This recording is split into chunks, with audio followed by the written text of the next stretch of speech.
Hey, good afternoon. I'm Emily Maung-Douglass. I'm with Louisiana Sea Grant at LSU. I just wanted to say thank you all for coming out today. Quick word, if you weren't here earlier this morning, there's some hand sanitizer over there on the table. We have the jumbo industrial size bottle for your use. We also have some Clorox wipes as well. A lot of fist bumping and elbow bumping going on. Stay safe. The exit is directly to your back, and the bathrooms are to the left and around the corner. I just wanted to say thank you, everyone. If you stayed for the meeting earlier, or if you're just coming here for this meeting specifically, or if you're joining us online, thank you again. I wanted to mention that because of issues related to COVID-19, not all of our guest speakers were able to make it here today in person, so we will have 2 in-person guest speakers and 3 speakers speaking remotely for the meeting.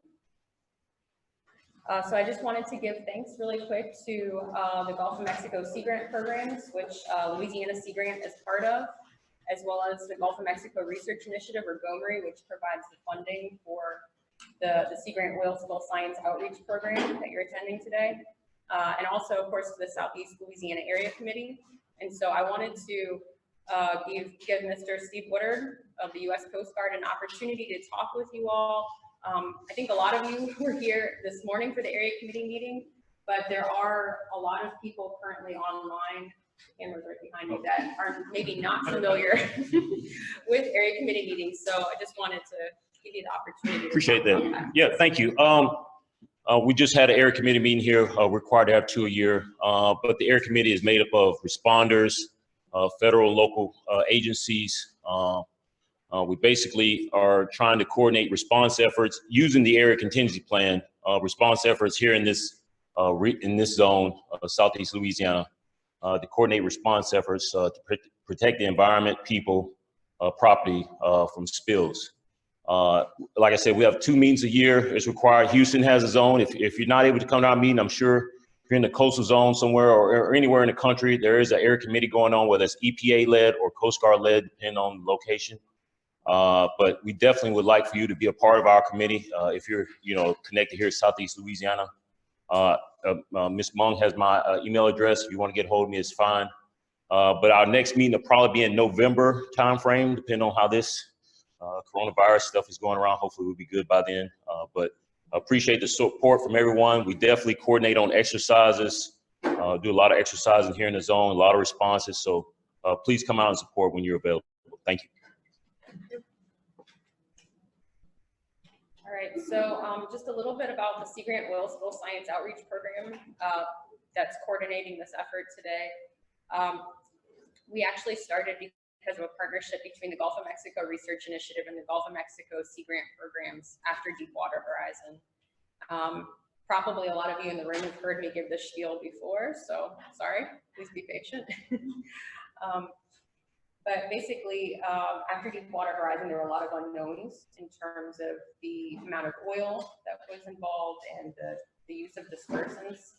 So, there's a lot of rumors going on in the community, a lot of mistrust, which probably made it really difficult for many of you to do your job. So the goal with this is to try to advance science and also to advance the extending of science into the community before something else happens in the future. So Gulf of Mexico Research Initiative, or GoMRI, if you're not already familiar with them, it's a $500 million investment by BP from non-penalty funds. So it's completely separate from the Restore Act. And it's one of the research initiatives that sprung into action after Deepwater Horizon to help fund oil spill science. And they focus on those 5 main areas that you see up there, really trying to understand basically where oil and dispersant move in the environment, how they break down when they get there, what are the impacts to habitats and animals and people, and what kinds of technologies can be used to study oil spills in the environment. So beyond just funding research efforts, GoMRI has also funded a lot of outreach efforts. So getting the science into the hands of folks who could use it. And that's where Sea Grant comes in. Sea Grant, if you're not already familiar with us, we are a collection of university-based programs. We receive our funding through the federal government, through NOAA, through the Department of Commerce, and also the individual states that we're located in. So the tagline that I always tell people is that if there's a large body of water, whether it's a big blue ocean or a Great Lake or a Gulf of Mexico, there's a Sea Grant program. We have 4 programs here in the Gulf of Mexico. And we're non-advocacy, so we don't push specific viewpoints. We just try to provide the best available science on any given topic. And we have a 50-year history doing that, both here in the Gulf of Mexico and nationwide as well.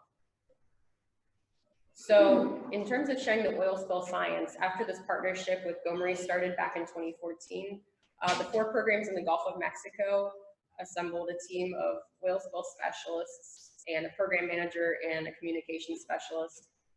So myself and Missy Partika here in the room are both part of that team. Missy's with Mississippi, Alabama Sea Grant. I'm with Louisiana Sea Grant. Folks online who are giving us technical support right now, so if you see us texting, we're actually messaging our counterparts of the other Sea Grant programs, making sure everything's running smoothly online. So we've got Danny Bailey in Texas. She's new to our team. We also have Steve Sempier and Tara Skelton with Mississippi, Alabama Sea Grant, and Monica Wilson with Florida Sea Grant. We all have different areas of expertise. Ecotoxicology and chemistry is mine. Missy has a background in public health research. Monica Wilson's physical fate and transport, Danny Bailey's fishery science. So we work together cohesively as a team to try to take all the technical, published, peer-reviewed science information and digest it for our different audiences. So we have done that over the past almost 6 years now. Through a two-way transfer of knowledge. So going to our target audiences, trying to find out what kinds of questions they have about oil spill science, and trying to figure out the best way to get them that information. So like I mentioned before, taking only published, peer-reviewed journal articles, government documents, and distilling them down.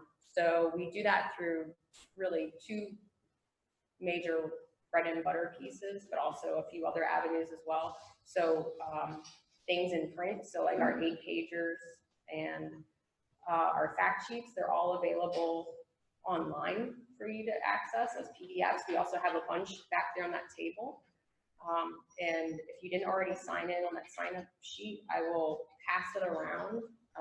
You can check off if you carpooled or if you brought a reusable travel mug, so you can win some cool Sea Grant swag later today.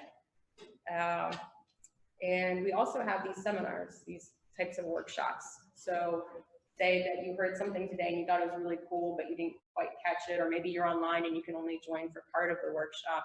You can go back and view the recordings a couple weeks after the fact. So what we'll be getting into today. So we're gonna start out with just a brief history of herders. The agenda is just a little bit different than the one that's in print or might be available online. We had a last minute change up, but we're gonna have David Cooper talking about herders in a very general way, setting the stage in terms of the history and some of the initial experimentation.